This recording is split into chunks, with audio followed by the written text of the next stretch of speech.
सन्माननीय व्यासपीठ कार्यक्रमाचे अध्यक्ष प्रमुख पाहुणे गुरुजन वर्ग आणि कोटी कोटी स्वप्नांना कवेत घेऊन उदरता भारत घडवण्याचे स्वप्न पाहणाऱ्या माझ्या भाऊ बहिणींनो, आज 15 ऑगस्ट रोजी आपण 80वा स्वातंत्र्य दिन साजरा करत आहोत.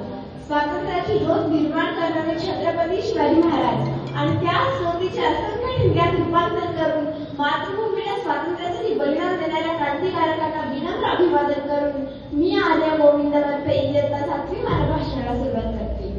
इंग्रजांच्या छाताडावर रोखली गेली नजर, इंग्रजांच्या छाताडावर रोखली गेली नजर, झाशीच्या राणीने वाजवला स्वातंत्र्याचा गजर. स्वातंत्र्याचा तो पहिला यज्ञ पेटला जिथे, वंदन करू शतशः त्या वीरभूमीला आम्ही येथे, त्या वीरभूमीला आम्ही येथे. 1857 चौथ्या म्हणजे इंग्रजांविरुद्धचे पहिले स्वातंत्र्य युद्ध.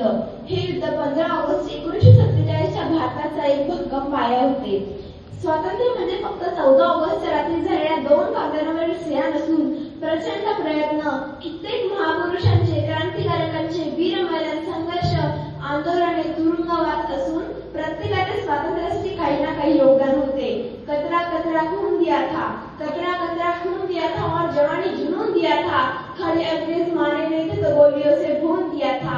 खनखनाहट गूंजती थी सेलुलर में जंजीरों की, 14 लहू के मोल हुआ था भगत सिंह जैसों से.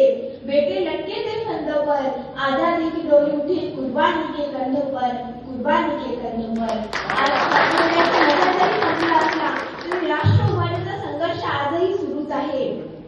स्वतंत्र भारत या 79 वर्षात आपण कित्येक अभिमानास्पद क्षण अनुभवलेत की ज्यामुळे आपण एक स्वतंत्र राष्ट्र म्हणून उभे राहू शकलो. भारत स्वतंत्र झाला तेव्हा आपला विकास जवळजवळ थांबलाच होता. सुरुवात शून्यापासून करायची होती. शेतीचे उत्पन्नही वाढत्या लोकसंख्येला पुरेसे नव्हते. आपला साक्षरता दरही अतिशय कमी होता.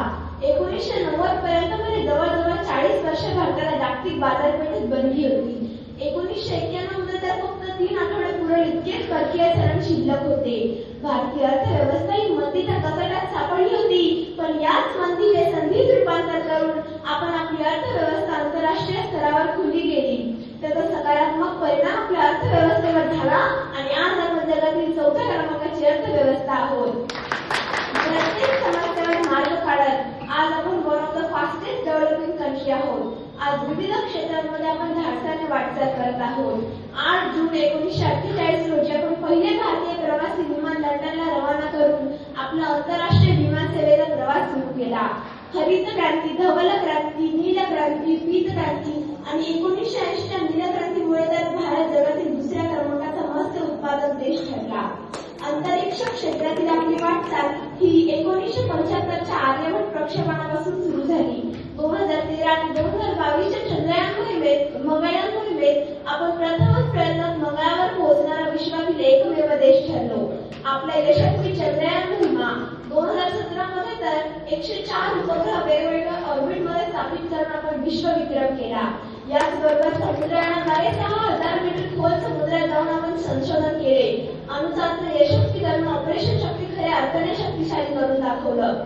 भारताची विज्ञान व तंत्रज्ञान क्षेत्रातील कामगिरी पाहता आज जगातील सर्वात मोठी लस उत्पादक कंपनी सिरम इन्स्टिट्यूट आपल्याकडे आहे. 2014 साली जागतिक आरोग्य संघटनेने आपल्याला पोलिओ मुक्त म्हणून घोषित केले आहे. आपल्या देश हितासाठी घेतलेले मोठे मोठे निर्णय म्हणजे आपण आपल्या देशातील लोकांसाठी आधार हा युनिक आयडेंटिटी कोड डेव्हलप केला. 2016 ची नोटबंदी, 2017 चा जीएसटी कायदा, आपण एक देश एक कर प्रणालीला प्राधान्य दिले. आज आपण एक विचारधारा, देशप्रेम असलेला भारत घडवत आहोत जिथे प्रत्येकाचं नातं असेल भारतीयत्वाचं, जिथे सुख, शांती, समाधान लाभेल प्रत्येकाला, शत्रूचा थरकाप होईल एवढी विचारांना धार असेल, जगातील प्रत्येक माणसाला भारतीयांबद्दल आदर असेल, जिथे देशप्रेमाची श्रीमंती आणि विचारांचं श्रेष्ठत्व असेल. चला तर मग आज स्वातंत्र्य दिनी संकल्प करूया, या बहुमत स्वातंत्र्याचे मोल टिकून ठेवूया. शेवटी दासता एवढंच म्हणेल, आजाद भारत में जीते हैं हम, आजाद भारत में जीते हैं हम, आगे बढ़ने का ख्वाब देखते हैं हम, भारत फिर से विश्व गुरु बन जाए ऐसी कोशिश करते हैं हम, ऐसी कोशिश करते हैं हम.